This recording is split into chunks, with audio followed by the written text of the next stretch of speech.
Estamos iniciando mais um programa Evidências, o programa que busca fatos que comprovam a veracidade da Bíblia Sagrada. E estamos oferecendo um curso bíblico por correspondência totalmente de graça. Peça escrevendo para o nosso endereço eletrônico evidências@novotempo.org.br.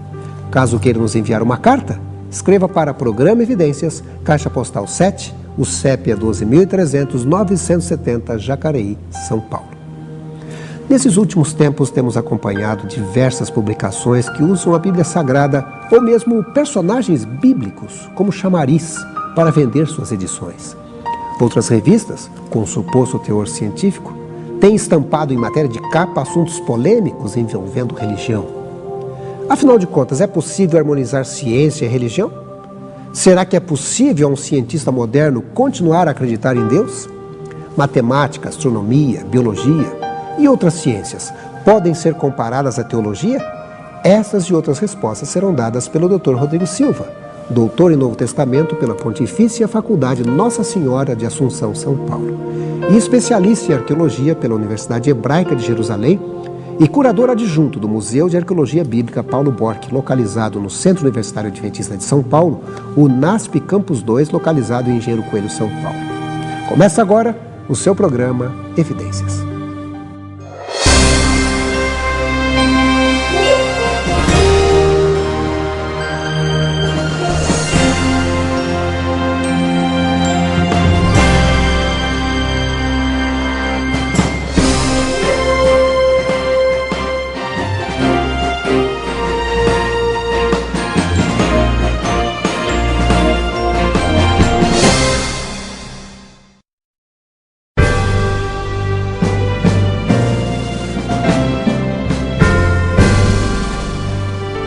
A ciência é realmente fantástica, mas por que hoje alguns cientistas negam a Deus e desprezam o discurso religioso como um saber racional? No programa de hoje, vamos conhecer um pouco sobre a história da ciência moderna e procurar entender um pouco sobre esta rejeição de alguns acadêmicos ao saber teológico.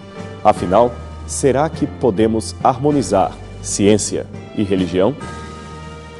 Desde os tempos mais antigos, a humanidade já investigava a natureza de um modo, digamos, científico. Os chineses, japoneses, egípcios, todos eles e babilônios também, já haviam desenvolvido tremendamente a matemática, a astronomia e os cálculos probabilísticos. Basta ver a precisão arquitetônica de seus monumentos, como as pirâmides, ou a proximidade espantosa de seus cálculos sobre o tamanho e o peso da Terra. Não obstante, aquela que hoje chamamos de ciência moderna é geralmente relacionada ao período renascentista do fim do século XIV e meados do século XV. Nesta ocasião, a Idade Média estava chegando ao seu limite temporal, deixando um saldo bastante negativo para os novos tempos que se seguiam. A corrupção quase milenar da Igreja, somada ao surgimento do racionalismo, combinou para minar a credibilidade daquela poderosa instituição religiosa que, por séculos, havia dominado as diretrizes do conhecimento. Até então, o ambiente do saber era orientado pelas diretrizes eclesiásticas ensinadas nas universitas, que era a instituição oficial da educação da Idade Média. Este modelo escolar surgiu no século XI, primeiramente em Oxford, Bolonha e Paris, para depois espalhar-se por toda a Europa, afetando profundamente as formas de compreensão da realidade. Nesta ocasião, o significado básico de cultura, em latim colere, vinha de um ambiente agrícola e sacerdotal, que na verdade antecedia até o surgimento do cristianismo. Era a busca de uma relação estável entre a terra e o Deus que a protegia. Daí as expressões latinas colere terram, cultivar a terra, de onde vêm as palavras agricultura, colônia, agricultor, monocultura, etc. E também colere Deus lote, cultivar ou cultuar o Deus da terra, de onde vêm as expressões culto, cultivo ou cultismo. O interessante é que alguns desses conceitos vinham diretamente do paganismo e adentraram o ambiente cristão graças ao sincretismo provocado pela união da Igreja com Roma.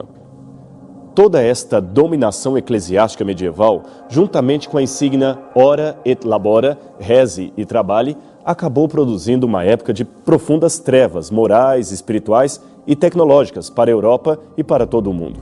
Não é por menos que Henri Benoit Matisse, um dos mais consagrados pintores do falcismo, se referia à Renascença como o fator conseguinte à decadência medieval.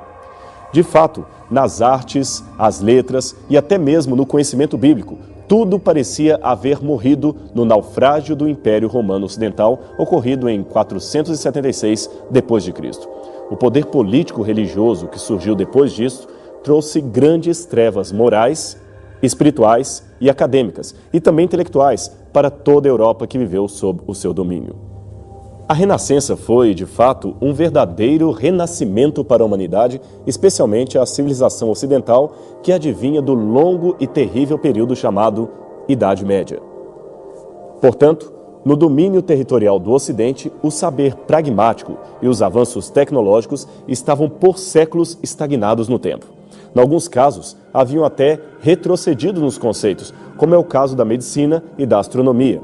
Os técnicos, ou mais propriamente os artesãos da época, nada mais faziam do que repetir procedimentos mais antigos. Dizem que um cidadão dos tempos de Moisés que ressuscitasse em pleno século XII não se espantaria com o ambiente, pois os meios de transporte, plantio e comunicação eram praticamente os mesmos utilizados em 1400 a.C. Só para você ter uma ideia ou uma noção do atraso, é sabido que, geralmente, as leis científicas necessitam de uma medida de tempo para serem observadas. Ora, no século XVI, os relógios eram raros e não se encontravam em nada melhores que aqueles usados nos tempos do Grande Egito. O próprio Galileu, gênio da ciência moderna, teria no século XVII de usar uma clepsidra, um relógio d'água, para medir o tempo em que o corpo levaria para descer um plano inclinado. O curioso é que esse sistema de medição era o mesmo usado no Antigo Egito. Veja este exemplar descoberto na tumba do faraó Amenhotep I, sepultado por volta de 1540 a.C. Marin Mersenne foi outro filósofo matemático e cientista que chegou a usar o desenho do pé de um rei, Pied du Roi, como padrão de medida num livro de unidades de medida, pois não havia ainda uniformidade nas medições. Por isto, algumas medições inglesas são até hoje apresentadas em pés de altura ou largura. A anotação dos números era outro transtorno. Embora os algarismos arábicos já fossem conhecidos desde o século X, o seu uso não estava generalizado até a chegada da Idade Moderna. O costume demarcado pela Igreja era a utilização dos algarismos romanos, que impediam a realização de cálculos mais complexos, envolvendo frações ou a divisão de números maiores que 1000. Dividir 1529 por 7, assim expresso em algarismos romanos, era uma tarefa impossível. Para isto, os matemáticos tinham de usar esta estranha prancheta cheia de bolas, conhecida pelo nome de ábaco. Naquela mesma época, professores de Oxford não puderam definir o conceito de velocidade porque não havia ainda na matemática da época o método do cálculo infinitesimal.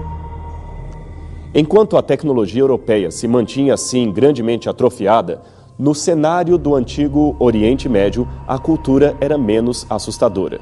O distanciamento geográfico e cultural do feudalismo e da monarquia e também do cristianismo romano, com a temida Inquisição e o Santo Ofício, garantiu para o Império Islâmico um avanço e cultura muito maiores do que o visto no mundo ocidental, especialmente com a queda do Império Romano no Ocidente. Aí, uma velha parte do Velho Reino moveu-se para o leste, para Bizâncio. Por volta deste tempo, Maomé estava, portanto, promovendo a unificação das tribos beduínas e ocupando-se em criar, através da guerra, o poderoso Império Árabe, que teria o Islã como elemento unificador. Assim, desenrolou-se por muito tempo uma tremenda pressão de conquista do mundo árabe sobre o esfacelado território europeu. E no século VII, após dominarem vários estados do Oriente, os discípulos de Maomé chegam finalmente em terras ocidentais. Quase de uma vez, eles dominam a Península Ibérica, a Síria bizantina e a grande cidade de Alexandria. Com isso, inauguraram sua presença no mundo ocidental, provocando em meio ao conflito uma interação forçada entre os dois mundos que eram bem diferentes um do outro. Com a tomada de Alexandria, os árabes se apropriaram da maior biblioteca da antiguidade e, embora destruíssem boa parte do seu acervo, guardaram dela várias obras sobre Aristóteles e sobre a natureza. Pensadores islâmicos que entraram em contato com esse material ficaram tão encantados com o sistema aristotélico que o incorporaram às suas próprias ideias de religião, a religião do Islã, que passou agora a conceituar Deus num tom que misturava o místico e o racional dentro de um mesmo discurso. Deste modo, as ideias de Aristóteles tiveram uma grande importância na sistematização do pensamento islâmico durante a Idade Média. Avicena, que era professor de filosofia em Teherã, foi o primeiro aristotélico de grande importância dentre os pensadores muçulmanos. Ele tentou usar as ideias de Aristóteles para provar racionalmente a existência de Deus, ou, pelo menos, de um ser único, autoexistente e necessário para justificar as origens do universo. A seguir, veio Averroes, um espanhol de origem islâmica que escreveu muito sobre Aristóteles e que chegou a reverenciá-lo como um verdadeiro profeta. Esse pensador também se utilizou da filosofia aristotélica para arquitetar uma prova racional da existência de Deus, mas acabou inclinando-se para o materialismo e para uma espécie de panteísmo, cujas concepções foram posteriormente condenadas tanto por teólogos cristãos quanto por outros pensamentos ou pensadores islâmicos mais conservadores. Seja como for, estes pensadores árabes conseguiram transmitir ao Ocidente antigos conhecimentos de ciência que estavam há séculos enterrados pela censura da Igreja. Foram eles também que introduziram importantes avanços na Europa, como a utilização de números arábicos, a álgebra, os métodos trigonométricos para o cálculo das órbitas dos planetas e outras coisas mais. A redescoberta de Aristóteles realmente causou profundas modificações nas estruturas conceituais da Idade Média. Mas foi apenas com a expulsão definitiva dos muçulmanos que habitavam a Península Ibérica até por volta do século XII que os conceitos aristotélicos invadiram com mais vigor o arraial do cristianismo. Muitos manuscritos islâmicos contendo traduções de Aristóteles e conhecimentos de anatomia, astronomia, ciências e matemática sobreviveram à destruição dos castelos árabes e, devido ao comércio ou ao confisco da Inquisição, foram parar nas mãos de pensadores e teólogos de influência na Igreja, como Carlos Magno, Tomás de Aquino, Guilherme de Ockham, Duns Scoto e outros. Todos esses combinaram o racionalismo do pensamento aristotélico com a fé revelada e oficializada pelo cristianismo. Mas a partir do século XIV, a religião começaria a entrar em contato com fortes elementos de questionamento à fé. Foi uma verdadeira mudança de paradigmas que trouxe uma nova cultura, capitalista na economia, clássica nas artes e literatura, científica em relação à natureza e bíblica em relação à teologia. Aqui referimos-nos ao protestantismo, com o seu lema de sola scriptura, isto é, somente a Bíblia como regra de fé e prática. Vejamos alguns desses movimentos que acabaram com o monopólio da Igreja na Europa Ocidental. Em primeiro lugar, veio a Renascença, que surgiu na Europa com Petrarca, mas acentuou-se nos séculos XV e XVI. As verdadeiras causas do renascentismo foram a tomada de Constantinopla pelos turcos em 1453, onde muitos sábios fugiram para a Europa. As grandes invenções, especialmente da imprensa, que difundiu o conhecimento, popularizando o saber. E as grandes navegações, com a descoberta especial do continente americano. A seguir vem a Reforma Protestante, com pensadores como John Wycliffe, John Huss, que desafiaram os dogmas e ensinamentos do Santo Ofício. E, finalmente, também Lutero, em 1517, que marcou o início do maior movimento de oposição à Igreja, fixando em frente à Catedral de Wittenberg suas 95 teses contra os erros da Igreja Católica.